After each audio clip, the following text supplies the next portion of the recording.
and the building. Thank you. Thank you, Mayor, executive team, councillors, and the public for the opportunity to speak on behalf of the Ratepayers Association. First of all, the Ratepayers Association has identified that perhaps in the finances of council there is some concern whether or not the SRV that was approved contained finances in regards to the building.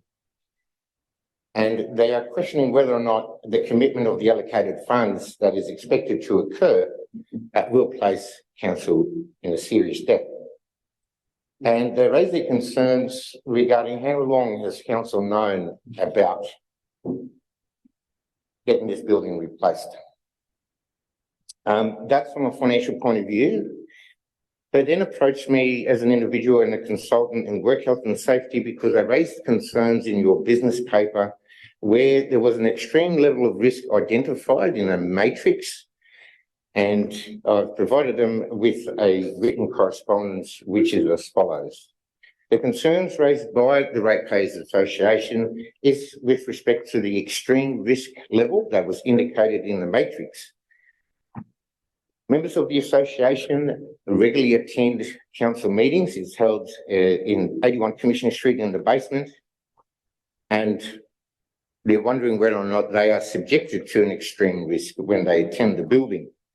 They also made a concern that when we attend the public foyer for routine business, will I be placed at an extreme risk?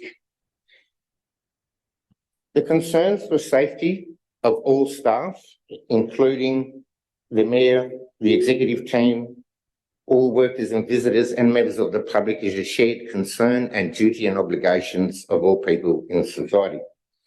My observations make the following note in relation to the risk level. When you talk about extreme risk and you look at the matrix, it is identified there's low, medium, high, and extreme is basically the highest hierarchy of risk that that particular matrix describes. In my professional experience and opinion, the elements that are contained when you're describing extreme level of risk is that there's a very likely or a high probability that serious injury and or death to a person may occur when elimination of a hazard or a risk is not achieved, and or if reasonable and practicable measures are not implemented forthwith, which means immediately or without delay, in accordance with the hierarchies of control to manage the known risk. It is evident from my observations that council has provided an assessment or some form of evaluation because there are statements which reflect, based on the current risk 81 Commissioner Street presents, taking action to minimise the risk the council is currently exposing people to would indicate that this action should be treated as a high priority. When you look at extreme risk and you look at the high priority that it should is rated against, I'll also note that in that particular business paper, there is no consequence description of what is the likely outcome of an extreme risk. It further follows that there was a consideration to do nothing. Can I please explain to you that the current Work Health and Safety Act of 2011 and the Work Health and Safety Regulations 2017 do not mention that doing nothing is an option to manage and or control risk. I therefore do not recommend that such a consideration ever be considered or be evaluated. We have to understand and ensure that when we talk about consistent application of the Work Health and Safety Act, this council is well aware, as of members of the public, that a historical incident, which is now subject to further documentation and reporting to the New South Wales Government as part of a submission based on 2 separate inquiries into Safe Work New South Wales. That submission will look at the totality of circumstances and whole of government approach, and it is expected to be tabled prior to the McDougall report, which was initiated by the New South Wales Government. The evaluation of risk also talks about that there is a high risk that compliance in accordance with the Work Health and Safety Act, as well as the Australian Building Codes and Fire Safety Regulation, will place this council subject to regulatory intervention. There is wording which states the following: the waterproofing and load risk rating relate to asset management as they may cause premature structural failure within the building.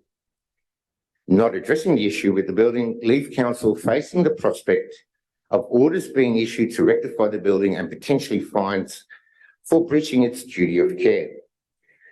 Consistent application of the Work Health and Safety Act would tell me that doing nothing and taking no action whilst you are fully aware of the extreme risk, where you have noted that it should be treated as a high priority, I suggest this council maintains consistency with the Act and either evacuate the building, reduce the load rating on level number 2, look for alternative accommodation of their staff or alternative options to still conduct a routine business as not to inconvenience the public, and that you address without delay immediately, as soon becoming aware of an extreme risk, this particular matter in the interest of your safety and the safety of the community.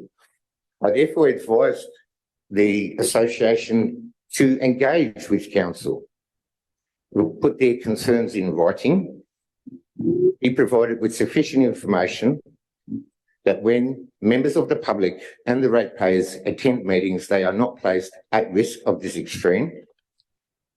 To make available, council make available the publication and control measures in place to manage the known risk for their staff, visitors, contractors and the public.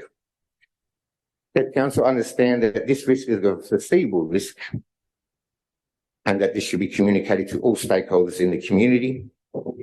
That in the event the council does not respond or adequately address the concerns held by the association, that the association notify the relevant regulatory authorities governing compliance with the Work Health and Safety Act, the Australian Building Codes and Fire Safety Regulations. Thank you, Mr. Nolte. Is my time up, or do I have 30 seconds? It's up to about 2 minutes. All right. Thank you very much. I appreciate the opportunity. Should anyone have any further questions, I'm available at the end of this meeting. Thank you very much. Thank you.